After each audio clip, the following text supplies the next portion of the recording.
December 29th, 2019. Tokyo. Around 2:30 in the afternoon, Carlos Ghosn leaves his Tokyo apartment. Security records his movements. A routine stroll, nothing suspicious. A man in ordinary clothes heads to a nearby hotel, boards a train, travels to Osaka. That night, he transfers to a music equipment crate. The crate is loaded into the tail compartment of a private jet. The plane takes off, heading for Turkey. From Turkey, another plane, heading for Beirut. At dawn on December 30th, the Lebanese Ministry of Foreign Affairs will record, Carlos Ghosn entered Lebanon legally. Japanese prosecutors who had held him in custody for a year on financial crime charges will learn of this from the news. One of the most influential executives in the history of the global automotive industry. Bail of $13.8 million, 3 confiscated passports, CCTV in the apartment 24 hours a day, and yet he escaped in a box. This isn't a spy thriller script. It's a story about power, revenge, the Japanese legal system, and one very angry Lebanese-Brazilian Frenchman who weighed 75 kilograms and had to lie down in a box the size of a nightstand. 1954. Ghosn was born in Brazil to Lebanese immigrants. He studied in Paris, graduating from the École Polytechnique and the École des Mines, 2 of France's most prestigious technical schools. He began his career at Michelin. By the age of 40, he had become president of Michelin North America. In 1996, he moved to Renault as executive vice president. There, he gained notice. In 1999, something happened that would make Ghosn a legend. Nissan is in its death throes. The Japanese auto giant has accumulated $19 billion in debt. The company has been unprofitable for 7 of the last 8 years. Morale is at zero. Renault acquires 36.8% of Nissan's shares and sends Ghosn to Tokyo to sort things out. The Japanese corporate world greets him with skepticism. He's a foreigner. He doesn't speak Japanese. He doesn't understand Japanese traditions. How will he understand our business? Ghosn understands. Quickly, he announces the Nissan Revival Plan, a plan to revive Nissan. He closes 5 factories, cuts 21,000 jobs. He cuts costs without sentimentality. Japanese managers are shocked. In Japanese corporate culture, mass layoffs are considered practically taboo. Ghosn doesn't care. He works 18 hours a day, earning him the nickname 7-Eleven after the convenience stores. His second nickname is the Cost Killer, Le Cost Kill in French. In 2 years, it's been a fantastic turnaround. Nissan returns to profit. The debt is repaid early. The workers who wanted to lynch him now see him as a savior. The Japanese press calls him a foreign-made national hero. Manga comics depict him as a literal superhero. Not metaphorically, the comics that have been released with Ghosn as the main character are selling millions of copies. 2003. Ghosn becomes CEO of both companies simultaneously, Nissan and Renault. This is unprecedented. 2 public competitors, 1 man at the helm of both. 2016. Mitsubishi Motors joins the alliance after a fuel consumption scandal. Ghosn now manages 3 automakers. The alliance sells a combined 10.6 million vehicles a year. That's 10% of the global market.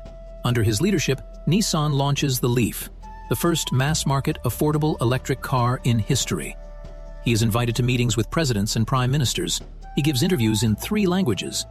If it all ended in 2017, it would be the story of one of the greatest top managers of the 20th and 21st centuries. But it doesn't end there. November 19, 2018. Ghosn flies from Beirut to Tokyo on the same private jet he usually uses for company business. It's a routine business trip. The plane lands at Haneda Airport. The steps lead up. Japanese prosecutors board. Ghosn was arrested right on the plane. Charges: understating salary in Nissan's financial reports by $80 million over 8 years. Misuse of corporate assets for personal gain. Violation of Japanese securities laws. According to prosecutors, his actual compensation was significantly higher than that reflected in official documents.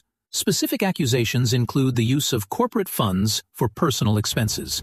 A 37-meter yacht was purchased with the participation of corporate funds. Real estate in Beirut and Rio de Janeiro was financed by Nissan. Expenses for personal celebrations, including an anniversary party at the Palace of Versailles with Louis XIV-era decor, were also allegedly partially financed by Renault. Ghosn denies everything. He calls the charges fabricated. The yacht was used for business meetings. The property was used for official purposes. The party in Versailles was actually a business event that coincided with his anniversary. He disputes every point. His argument remains unchanged. This is a corporate coup, not a criminal case. He calls it all politically motivated. He speaks bluntly and does not change his position. This is a corporate coup. Nissan's Japanese top managers, primarily CEO Hiro Saikawa, did not want him to carry out his plan for a complete merger of Renault and Nissan. A merger would have meant French control of the Japanese company. The Japanese managers chose to destroy Ghosn. They handed over the materials to the prosecutor's office.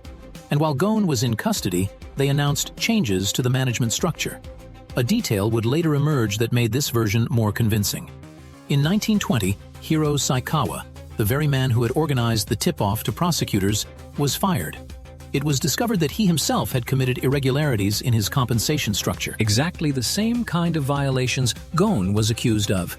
Ghosn spends 130 days in a Tokyo pre-trial detention center. A small cell, about 8 square meters in area, with constant lighting so guards can observe. He is interrogated several hours a day without a lawyer. This is permitted under Japanese criminal procedure law. He is prohibited from meeting with his wife, using the phone at his own discretion, and corresponding without verification. He is permitted to read books that have passed verification. The Japanese legal system has a conviction rate of 99% of cases that go to trial. That's not a typo, 99%. Lawyers specializing in Japanese law explain this rate simply. Japanese prosecutors don't take a case to trial unless they're 100% certain of victory. This certainty is ensured by the fact that most defendants have already confessed by the time of trial, during months of pre-trial detention without adequate access to a defense attorney. Critics call this system inquisitorial justice. Ghosn doesn't break.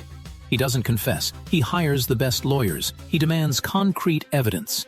But fighting a system with a 99% conviction rate is also practically hopeless. April 2019. Ghosn is released on bail.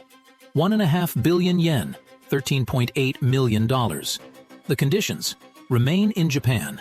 A camera in the apartment is on 24/7.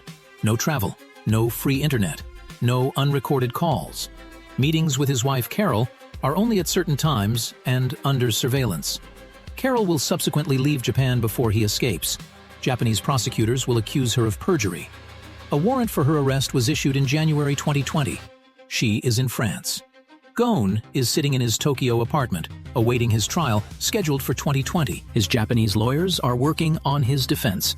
His chances of acquittal are statistically 1 in 100. Then, someone suggests another option. Michael Taylor is an American, a former member of the U.S. Army Special Forces and a Green Beret. After leaving the Army, he worked in private security and, according to reports, participated in international rescue operations. His half-sister is a distant relative of Ghosn. A connection was established. Taylor received the assignment. He came to Japan. He conducted reconnaissance. For several weeks, he observed security, routes, and system blind spots. The team discovered a critical vulnerability. Japanese security guards don't enter hotel rooms with their subjects. When Ghosn was inside the hotel, no one saw him. It was a window. December 29, 2019, 14:30. Ghosn leaves his Tokyo apartment. A routine stroll. That's what it looks like on camera.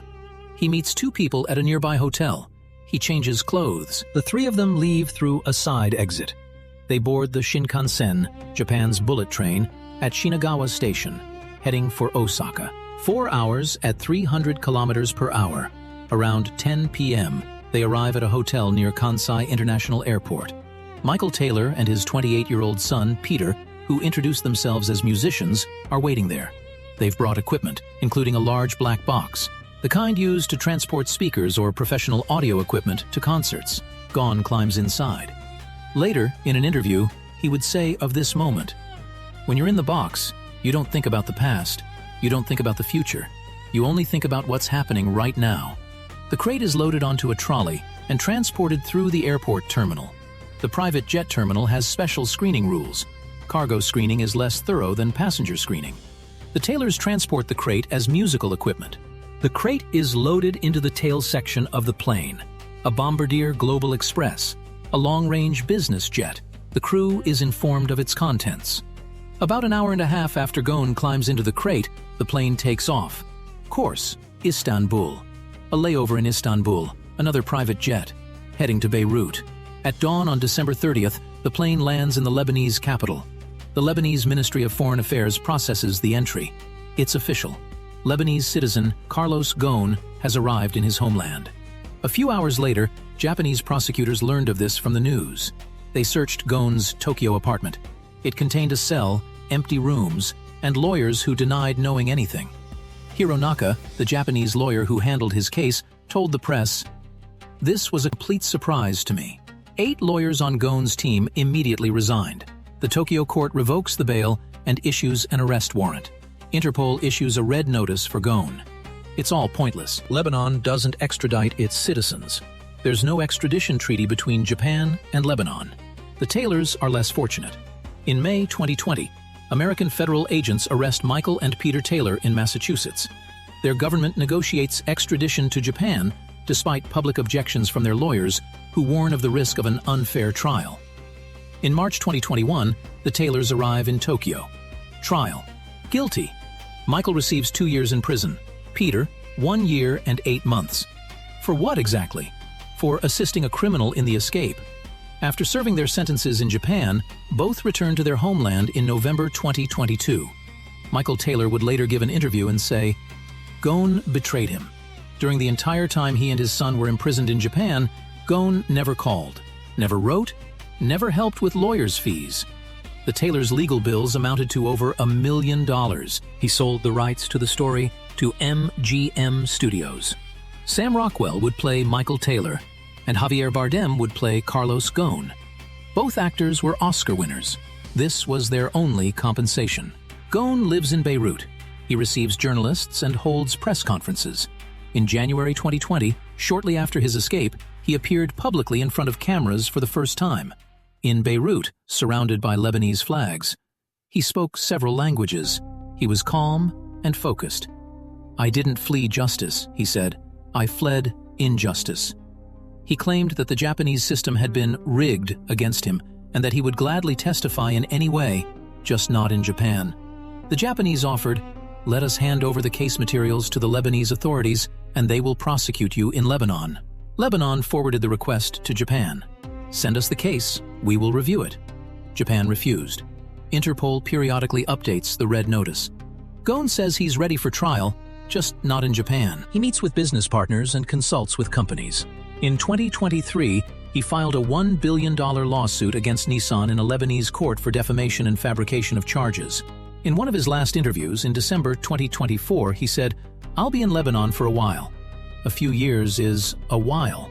In 2025, Nissan filed a $91 million lawsuit against Ghosn for years of abuse and fraudulent activity. This is the second lawsuit filed. The first, for $90 million, was filed back in February 2020. France also issued an arrest warrant for Ghosn in 2022. The charges include tax evasion, money laundering, fraud, and misuse of Renault assets. According to reports, some of Renault's funds were channeled through an Omani distributor to intermediaries, specifically to pay then French Culture Minister Rachida Dati, with whom Ghosn had a business relationship. Dati will be tried in absentia alongside Ghosn. Ghosn will not attend. Nissan, the very company Ghosn saved from bankruptcy in 1999, is itself teetering on the brink of collapse in 2024. Losses, falling sales, tough competition from Chinese electric vehicles, an attempted merger with Honda failed. Ghosn says in an interview, he was against the merger from the very beginning. It would have destroyed Nissan, the very same Nissan that he saved and that destroyed him, or that he destroyed and that he saved. History has no clear moral. There's Japan's version, a con man in a box. There's Ghosn's version, a political fugitive. There's Taylor's version, a deceived soldier. There's the version of the families of the aggrieved shareholders, stolen money. All of them exist simultaneously. All of them simultaneously contain the truth. What's certain is that a 65-year-old man with 3 citizenships, confiscated passports, and billions in assets spent an hour and a half in a music equipment locker and won. This will never happen again in any corporate scandal.